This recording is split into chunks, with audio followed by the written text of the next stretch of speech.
Good afternoon, this is Nicholas from Gandora Gaming, and I bring you guys my Vaylantz deck profile 2022 post-tactical masters.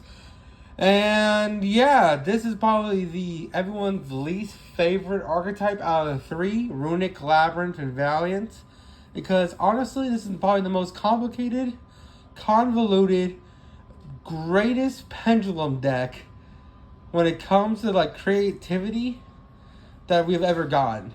This deck is bizarre as hell, and I love it for everything that matters. It's probably one of the most gimmicky and cool decks that we've got in a very long time.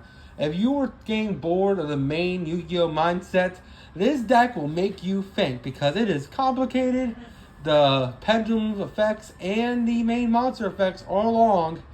There's dice effects, there's calm effects, they pendulum summon weirdly, and yeah, this deck is like the black sheep of the family when it comes to pendulums. This deck is crazy, and I can't wait to get into it.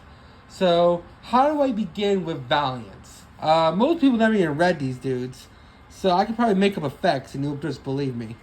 But Vaylantz is a pendulum deck based on two types of monsters. There's the fire spellcasters they're not, I said it wrong already. They're the water spellcasters and the fire machines. Usually I'll go by card to explain them all. But instead, I'm going to put them all next to each other so that you can see them in action. So we have two Hugo, the Vaylantz Warrior. Two Naza, the Vaylantz Ninja. Oh, three actually, my apologies. I'm saying the wrong ratios already. But I'm not going to lie, I'm re-recording this because I myself, even though I've been playing this deck for a couple of days now, am just realizing some of these guys' effects because they're so long. This is probably, like I said, the most complicated deck. Next we play three Saron, the Vaylantz Archer, and then three Serene Vaylantz Priest. Now, these guys are your water samurai spellcasters, and their whole gimmick is that they can special summon, the bigger guys can special summon themselves if you control the water field spell, or if you control a water monster in your main monster zone. And their whole gimmick is that they special summon themselves, pump the pendulum scales, and then move themselves adjacent to the horizontal zones in order to activate effects, which is very, very bizarre, and I love it. That is it for the water ones. I'll get in detail what each one does, but I want to show off the fire ones as well. So I'm going to put them cross by cross to show you what each one's counterpoint is. Vandalizer Dominator Duke is the fire big guy for this archetype. So there's like two sets of this archetype. Like I said, the fire machines and the water spellcasters. So each one has their corresponding opposite, but they have similar effects. So this guy is the purple one. This guy is the green one. And then this one is the blue one. We do play three the blue one. I just don't own the ultra rare yet, so we're doing it like this. So as you can see, 3, 3, 3, 1, 2. That's probably the best way to. I'll spread them out a little bit so you can see them in action. Because I'm watching deck lists, and I'm watching people explain this deck. And I feel like the best way to explain it is to explain them together. I know that card just dropped, but no worries.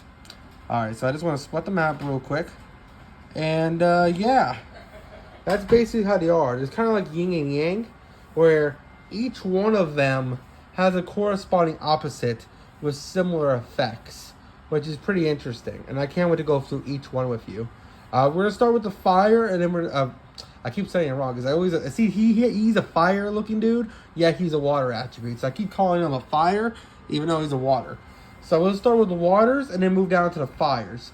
Now, like I said, usually you go by card, but I feel like it's easier to explain like this, because then you'll get the concept a lot more easier, okay? So let's just get started. Right, so this is the first part right here. We're going to start with the big guys, and then we'll work our way to the small ones. And I think like that'll make more sense. So let's start with our first guy, Hojo the Vaylantz Warrior. Now Hojo basically has the effect where you can special summon him from the pendulum scale by if you control a water monster, or if you have Valiant World Shinobi Barusho on the field, which is important. Now, I don't believe if you special summon this card, so it doesn't matter which field zone, because when you activate one, you're going to get the other one. So this whole gimmick of this deck is like Dream Mirror, where you give your opponent one of the field spells. And the whole point of that is that basically not only these guys special summon themselves, depending on which field spell is on the field, that's why you have to play both, which are 2-ofs. But they also have the effect where basically they get effects that allow you to bounce cards with the field spell, which is very, very interesting. This deck wants to go first, but has the coolest way of removing cards going second, which I can't wait to explain. But he has an effect where, like I said, he special summons himself from the pendulum scale into that horizontal scale. So basically, let's say this is your scales, right? You use his effect, you control a water monster. Let's say he's right here. You have to special summon him to that zone that's directly in front of him. And then their whole gimmick of this deck is to move them horizontally each zone. It's very complicated, but I'm trying to explain this the best I can and most visually I can so that you can understand this. He also has the effect where basically he's how we fusion summon. The Vaylantz are a fusion archetype, and basically when he's moved to a monster zone via effect, he gets the effect where you can fusion summon monsters using your hand, field, or pendulum scales. That's basically what he does. I do wish he was a bigger monster in the main deck, because then we wouldn't have to worry about that pendulum effect so much. But 1900 isn't too bad of a stat, even though he is a level 8. So you can make some rank 8s in his deck. We're not playing any rank 8s, but there is possibility to make rank 8s, which is really interesting. Next we play Nazu, the Valyant's Ninja, who I think has the coolest artwork. Basically, like I said, if you control that field spell, you can special summon this card, or if you control a water monster, you can special summon this card from your pendulum scale into the directly in front in that zone. And then from there, you can target one face-up monster in either player's zone, move this monster to the adjacent zone horizontally, and if you control this main monster zone moves from the main monster zone, you can target one Valyant's monster in your spell and trap zone, special summon it. So that's a lot of words. Basically what he's saying is that, let's say these guys are in the zones, right? It doesn't really matter which ones. Let's say he's summoned onto the field, and then he is moved. He then has the effect where he can special summon out the other one. That's basically what he's saying. And it's a pretty decent effect, and that's why he's a 3-of. He's also our level 6, which can come up, but mostly he's just link fodder. There's a lot of different builds with this deck because the extra deck is very loose and flexible, so I can't wait to show you guys more. Now we'll go on to the other main big dudes, which is Valyant's Dominator Duke and the Valyant's Masquerade Malacus. I don't know how to pronounce that. There's a Q in it. I don't know. But Dominator Duke has this effect where if you control this field spell or a fire monster, a fire Valiant to be exact, you can special summon him from the pendulum zone into that zone directly. So like I said, just like the other ones, he summons exactly there, and his whole gimmick is to move him. Then he has effects in the main monster zone, which as you see is a paragraph effects. So he basically has the effect, you can target one set card in the spell and trap zone. That set card can't be activated this turn. So basically what that card is saying is he's kind of like Trickstar Light Stage in the fact that he can target a card in your opponent's back row, and that card can't activate its effects or be activated this turn, which is pretty decent. And then he also has effect when if this card is moved in the main monster zone, you target one face-up monster in your opponent's main monster zone, take control of that face-up monster, but it can't declare an attack nor activate its effects. Also, it's treated as a Valyant's monster. It only uses effect once a turn. So he steals monsters, which is really, really cool. So he fusions, and he steals monsters and stops back row, kinda. He's very cool, and he's a 1-of. Another thing you might have noticed with the Valyants is that they're all 1 scales, even the little dudes. So Yeah, they really are based on the mechanic that they summon from the pendulum scales as spawn points. Meaning, this deck doesn't really depend on its pendulum summon as much as other decks do. Like, pendulum magicians depend life or death on their pendulum summon. This deck does not, which is pretty interesting. Next, we play 3 Vaylantz Mad Masquerade, where, like I said, same effect. You can special summon them if you control a fire monster in the main monster zone, or if you control this field spell on the field. You don't have to control it, your opponent can have it as well, which is good because you're going to give one of these to your opponent, and you're going to have the adjacent one. So if you give that one to your opponent, you're going to have this one. If you have this one, you're going to get that one. Basically, that's how that makes sense. And basically, he has effect when during the main phase. Now, he's kind of gimmicky, I'm not going to lie. If you find this deck is already complicated, he's complicated as hell because he rolls a 6-sided die and then he excavates cards. And this is the most craziest effect. Yeah, not only are we balancing our zones and moving cards like Mech Knights, they're all like Mech Knight Move Boy? I forgot what his name is. It's not Nightfall, it's not Blue Sky. It's oh, fuck, I forgot his name, but you know what I'm talking about. The one that moves himself. All the Valiants do that, and it's really funny. And basically, during the main phase, you roll a 6-sided die, and then excavate that many cards for the top of your deck for as many cards as you can. And if you do, add 1 excavated Valiants card from your deck to your hand, shuffle your deck, because the rest go back in the deck. And then, if this monster in your main monster zone is moved, roll a 6-sided die, 2, 3, or 4, or 5. Special summon 1 Vaylantz for your spell and trap zone to a main monster zone. This guy is literally dice rolls, and I love it. This is like Duke Devlin kind of stuff, and it's amazing. He's rolling dice. He ain't stopping, and he's also a 6. So, like I said, there is rank 6 plays you can make, and there is rank 8 plays you can make. But honestly, most likely, we're just sticking with links because we don't want to XYZ and then they get lost in the graveyard and then we lose our materials. Because when pendulums leave as XYZ material, they go to grave and not the pendulum scale, which is interesting. Now, let's just talk about these field spells right here because I've been talking about these two. Basically, their whole gimmick of this deck is that you give each other reoccurring field spells. And then this deck's whole gimmick is that when you move monsters to each zone, you bounce monsters on the vice versa opponent to their back row. Yes, you heard me right.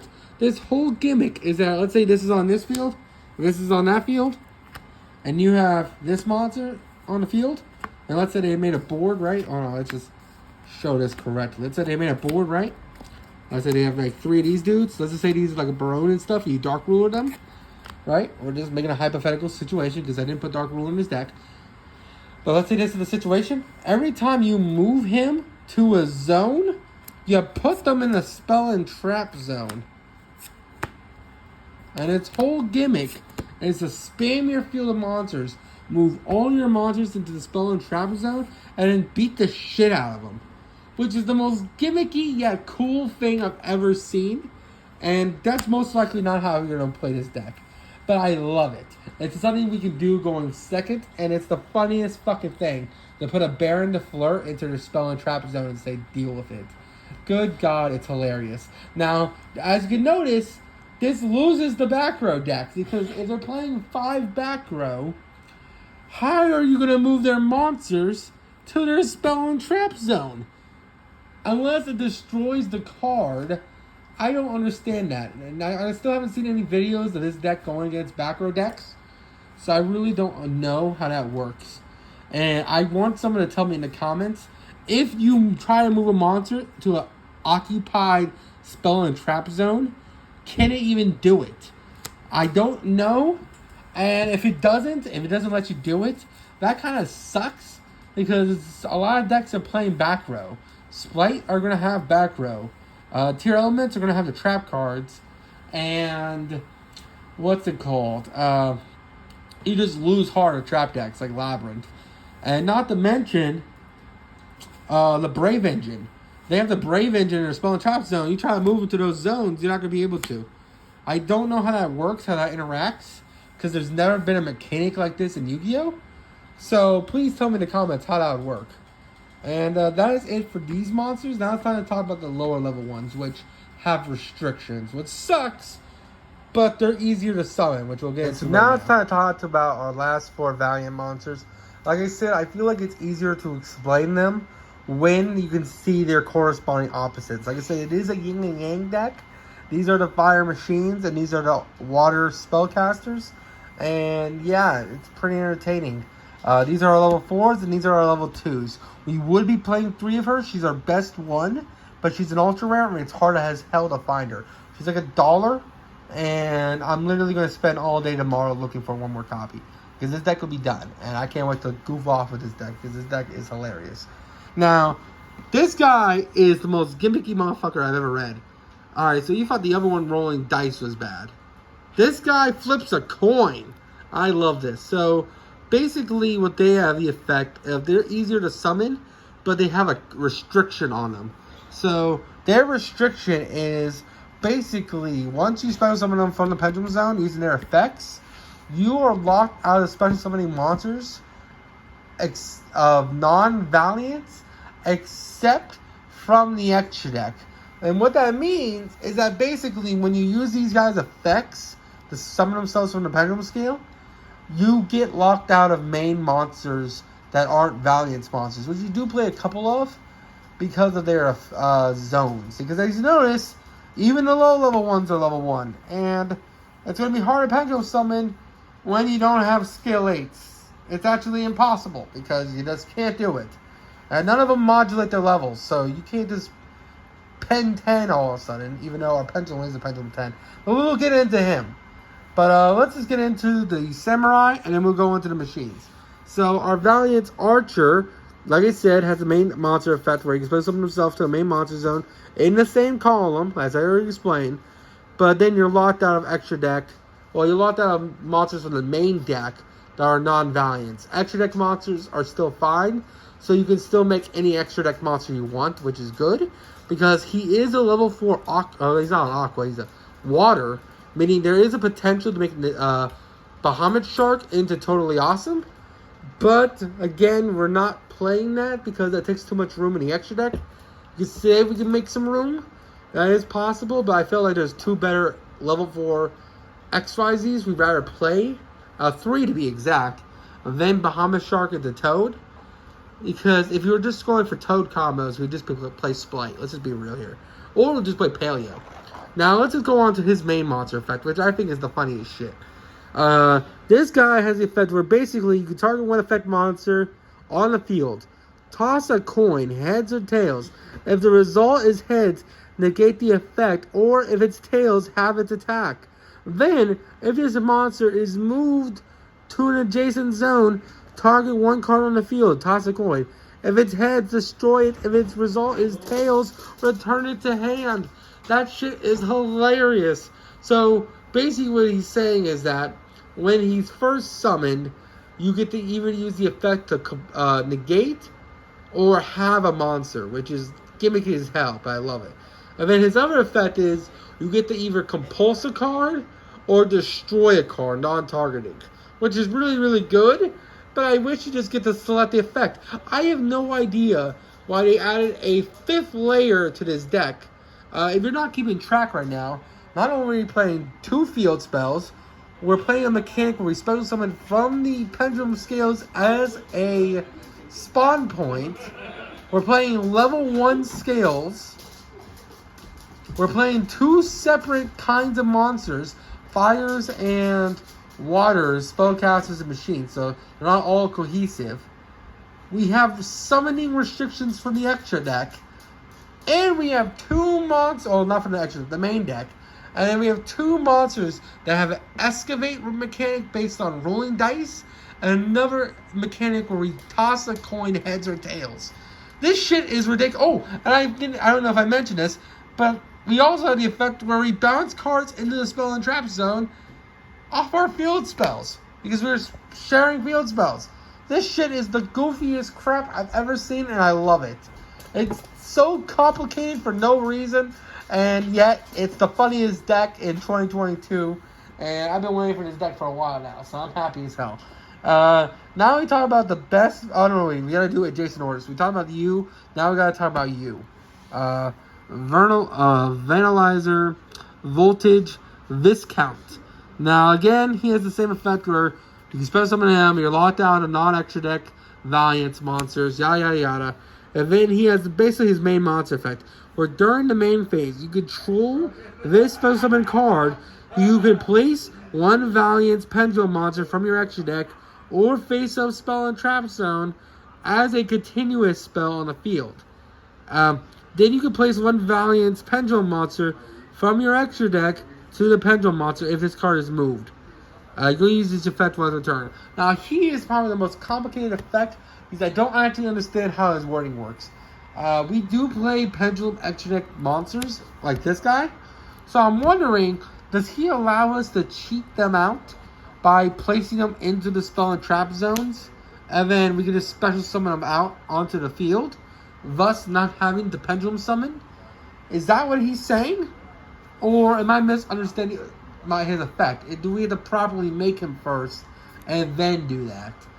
Because if that's the case, that kind of sucks. But if we don't have to properly summon him by fusion summoning, that's actually a really cool mechanic. And I hope that's what it means. I hope that's what it means. If not, that kind of sucks, but he's still a good 4 of. Well, 3 of. I said 4 of because he's a level 4. And that's really interesting because he's a level 4 machine. Meaning, if we get 2 of them onto the field, we can go into a play where we search Cyberstein, which I can't wait to talk about that card. Next we play our level 2 dudes. Now this one's the best one, so we might as well talk about it last. So I'll talk about the fire one first. So basically, during the main phase, you can dispose of this card, yada yada yada, you're locked into non-Valiant monsters. We all know this effect, because I already explained it like 5 times already. Now, he has the effect where you control, if this controls special summon monster, I miss saying his effect already, and I apologize for that. If you control this special summon monster, you can target one Valiant monster in your main monster zone, move it, you can control to an adjacent horizontal monster zone. If this card is in the main monster zone, moves to another main monster zone, but target one card in either player's Pendulum zone and place that face-up card in the adjacent spell and trap zone as a continuous spell and trap. What the fuck does that mean? Basically what he's saying is that he's a free moving dude. So if he's on the field and you have another guy on field, he has the effect on field to move him. And then if he himself is moved, he can move a monster from the pendulum pendulum scales as continuous spells. He can treat them as pendulum scales, which is really interesting.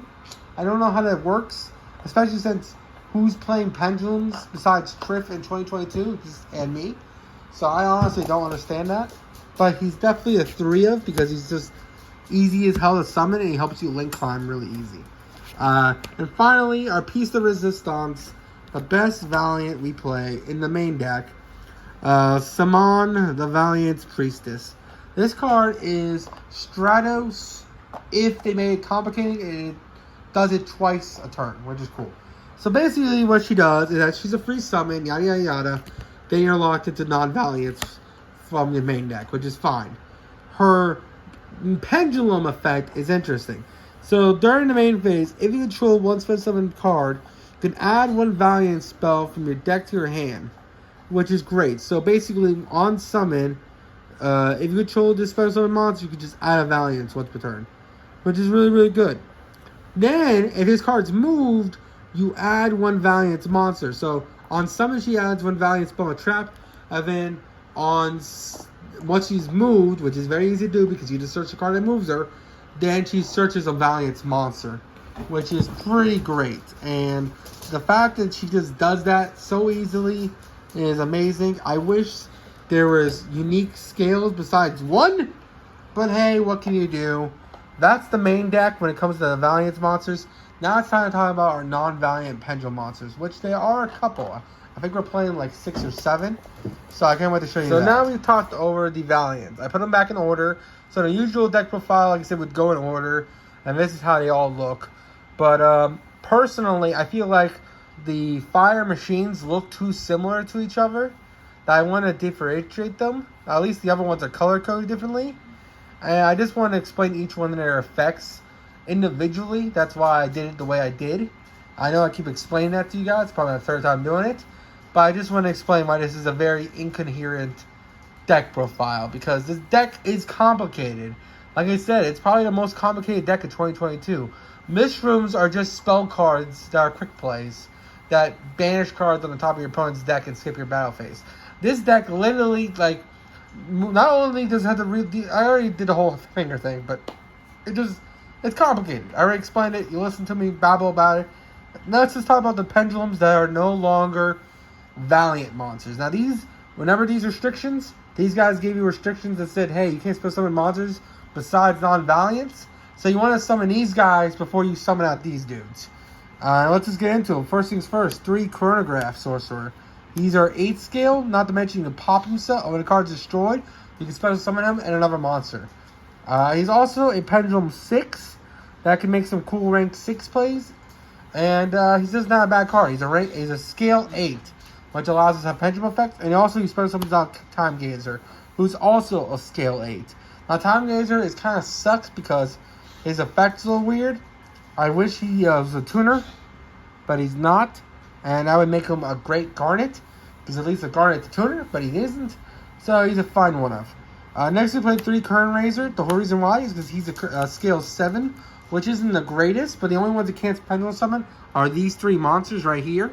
And also, it is just a free summon onto the field that doesn't waste your pendulum scale. So he's free material to go into rank 4s, and he's just easy fodder. Because since you can dispel someone into the main monster zone, you don't block your spawning zones for the Valiants. So you can then continue to pop off of the Valiants, which is kind of cool. Next, for our last 2 pendulums, we play 1 Karakin Ario Spirit and 1 Kyle Rebo Karai Spirit. Now, these are our spirit monsters, which I never thought I would say in modern 2022 Yu-Gi-Oh! That we have to play spirit pendulum monsters. They want a time to be alive. And, yeah, these 2 are essential for the deck. You have to be playing these 2. Just for the simple fact that when you pendulum summon, they have the spirit effect when they return the hand. And your scale 9s.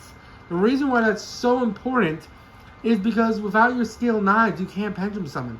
Now, of course, your pendulum 7s and your pendulum 8s are important as well. But if you want to do a proper pendulum summon without blocking your scales, you need pendulum monsters that either blow themselves up, can move themselves out of the zone, or just straight up leave bouncing back the hand. And that is it for the pendulum monsters. We play 1 main deck monster in Cyberstein. I already hinted at him before. It's very easy because we don't use our normal summon. And we can search him off the rank 4 of Gear Gadget, normal summon him, and then make Naturia Exterion. It's a very easy combo. And we make the Pendulum's Worst Nightmare as our boss monster, which is really, really cool. Because Naturia Exterio is one of the most broken fusion monsters ever made. And this guy cheats him out from the extra deck, which is awesome. You do have to pay 5,000 life points, so it's a hefty cost, but if you're already playing this deck, I feel like the gimmick has to keep going. And we got a Cyber Sign summon with a Naturia Beast. It's just a win con. You go get the trap deck, you make this guy, they just auto lose if they don't have a quick play. Same thing goes for spell decks. If they don't have a Super Poly or a way to interact with you, Naturia Exterior is going to negate all their spells and traps, and they're just going to lose. It's ridiculous. And that's why we're playing the 1 Cyberstein. Now it's time for our spells, and that's it. We don't play any traps. Now it's time for our spells and traps, which we already went through 4 of them. Well, we only went through 2 of them. We just play them as 2-2, which is our field spells. So we play 2 Valiants, the Shimmering Brishudo, and 2 Valiants World Kong Wizen. I already explained these cards in depth, but basically, if you didn't understand what I meant, when one of them is activated, they place the other one in the other opponent's spell and trap zone. Field spell zone, my apologies. And then, every time you would move a monster on the field to a representative zone, that player bounces monsters to the other person's zone. Meaning, let's say you're going second, right? They made their board, you move the monsters, this card and this card will start bouncing their monsters. Now, it is reciprocal. So, if your opponent can somehow move monsters into via zones, this card will trigger and bounce your own monsters. It's kind of funny. I don't think any deck's going to be able to do that unless it's the mirror match, which I think would be the funniest shit in the world, bouncing each other's monsters into the spell and trap zone. But yeah, this is a really, really cool card. Next is a 3-of. It won't be a 3-of when Blackwing Blast comes out, hopefully, but it is a very strong card. It's another ultra rare. It's Vaylantz Wars the Place at the Beginning. Basically, if you notice, they're all pieces. This whole deck is based off like a card game, like not an actual card, but like a board game. And these are all the pieces. I can get a good picture of them. And yeah, those are all the pieces, and that's the game itself. And how funny is that shit? This is literally like this is the funniest shit. This is like a counter table, and these are cards, and these are like players, and it's so funny as hell.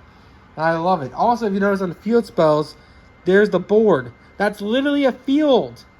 That's how fucking funny is that? It's like the equivalent of saying this is like a fourth wall break. There's literally a Yu-Gi-Oh field in the artwork, as if it's showing us our zones. It's ridiculous. It's so funny. And then basically what this card does, it has two effects. One, when this card is activated, you add one field zone, which is great because the other field zone gets the other one. And then it has the effect where you can destroy one pendulum monster you control, and if you do, add one sentence switch from your deck to your hand. And then if this card's in your graveyard, you place one Vaylantz pendulum monster from your extra deck to the pendulum zone, which is really, really good, and it's a really great effect.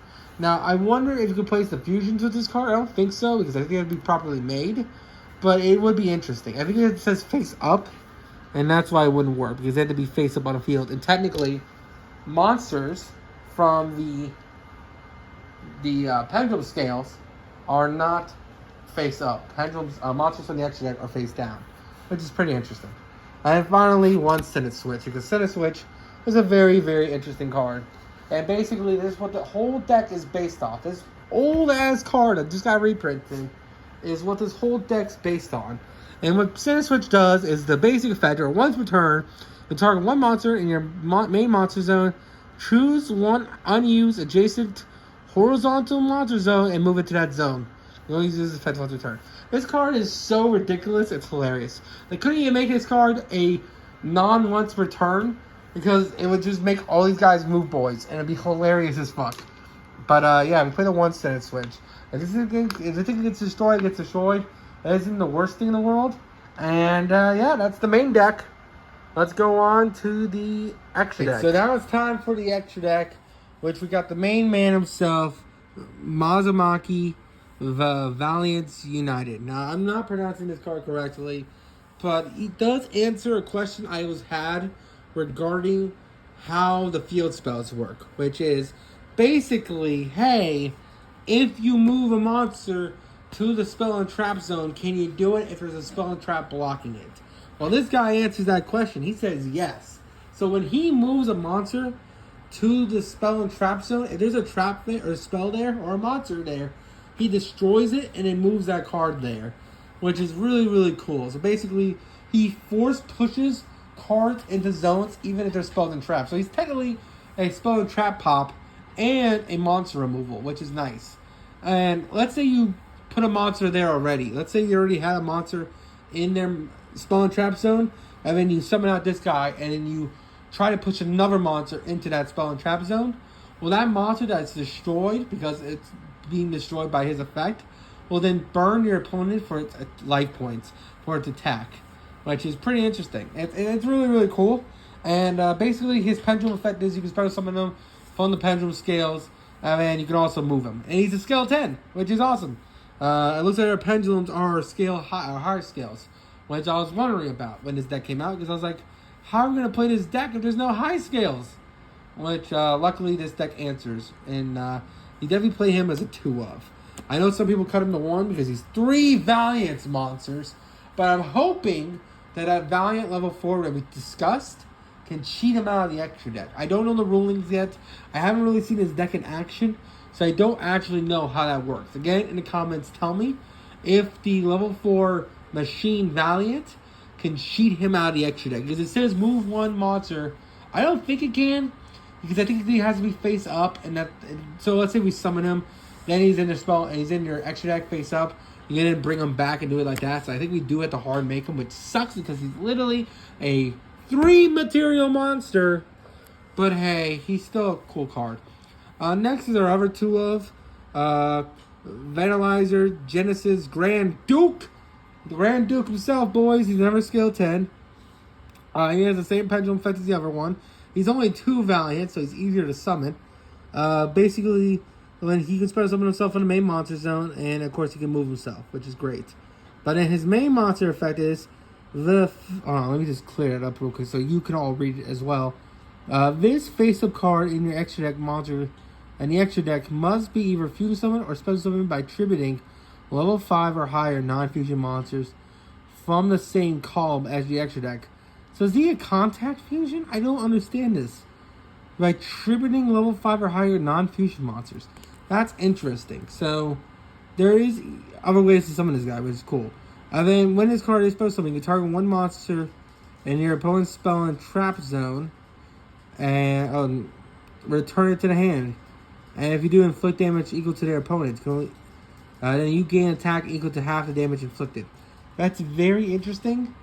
This is also assuming you're doing everything well and you already moved their monsters to the spell and trap zone. But it's another really cool guy, and he's 2,500. So the other guy, I believe, is 28, and he's 25, which is cool. Also, I've noticed something here. All the main deck ones and the extra deck guys, their defense is equal to attack. Meaning, the gimmicks can kind of search these dudes. Because the gimmicks, if you don't know, their whole gimmick is that they have new support cards that search cards if their attack and defense are the same attack and defense. So I wonder if the gimmicks and the cards that came out last year would work well with this deck, because they are machines. There are machine gimmicks. That's a funny thought. I want to look into that. We already discussed Naturia Barkion. This is the new printing of him, as you can see. If I can show him real shiny. There he is. You see that shine? That's a dual terminal one, which is cool. The new dual terminal, of course, not the new one. So there's a little bit of shine there, which is cool. Infinite spell and trap negator. He doesn't negate counter traps. He doesn't negate super poly. So he's good, but not great. But he's still a great boss monster to put on a field. If you have him and Appaloosa, you're winning the duel. They can't activate spells and traps, and they basically lose. That's pretty good. Yeah, this guy's nuts. Also, the cool effect with him is that out of the Naturia Beast, what's it called? Basically mills them. This guy mills and banishes them, which is really cool. So his cost is that you send a top card of your deck to grave, and then banish one card from your grave. So basically you milled and banish. That's his whole gimmick. Now we talk about the XYZs. We play one Zeus because Zeus is easy to make. It's ironic enough why are we playing Zeus in a deck that doesn't want to blow up itself. Well, since the pendulum scales aren't as important in this deck, it's okay to nuke the board because our pendulum scales don't matter, which is why Divine Arsenal is actually easier to make in his deck. One gear gain giant, another 2 level 4 machines to make him. But he searches Cyberstein, which is to do our Cyberstein plays, and then one Abyss Roller. We're playing Waters, so you can get the 500 boost effect. And also, Abyss Roller is just killer this format against Terra Elements. And technically Splites too because of the Frog Engine. So it's just a really, really good card to play. And one Babushka, because Babushka is our basically a Link Edition. We make Appaloosa for 4 and then have this guy on the field and say, we'll kill you next turn and hope you don't have Imperm. And if you do have Imperm, you better use it all on my Appaloosa and not my Babushka. Next we play 2 Beyond Pendulum for our links. You have to be playing 2 because this deck is kind of bricky. Well, not really bricky, but you want to search out your good Pendulum Valiants. And obviously some of them are a little goofy, so you want to be able to search them with Beyond Pendulum. Yes, you have to pendulum summon afterwards, unless you don't want to activate Valiant effects on field. But this guy's amazing. You gotta play him. He's the new Electromite for Pendulums. He's a great card. You have to play him. 1 Nightmare Phoenix, 1 Nightmare Cerberus. Well, not Cerberus, Unicorn. the one Appaloosa, which you already discussed. I would play for the 15 card my Axis code, but it's in my Salamangre deck. And I feel like Boros Sword is easier to make because we don't have room. I guess we do have technically room. We could put it in the Celine package. But I didn't want to put it in the Celine package because I just don't own a Celine and I didn't want to buy one. So Boros Sword is just fine. He's just good enough to kill. And you don't need Axis Code all the time. Even though Axis Code is twice as strong because he blows up cards. And he gets bigger. And if you're playing Cyberse, he attacks twice, which is stupid. And that is it for the extra deck. I hope you all enjoyed. And I hope you like Vaylantz. It's a very interesting deck. Very complicated deck. And I hope you guys, one of you guys in the comments, test this deck out. I think it's very interesting. I think it's very fun. And I hope you all enjoy. And don't do anything stupid. Expect a video tomorrow.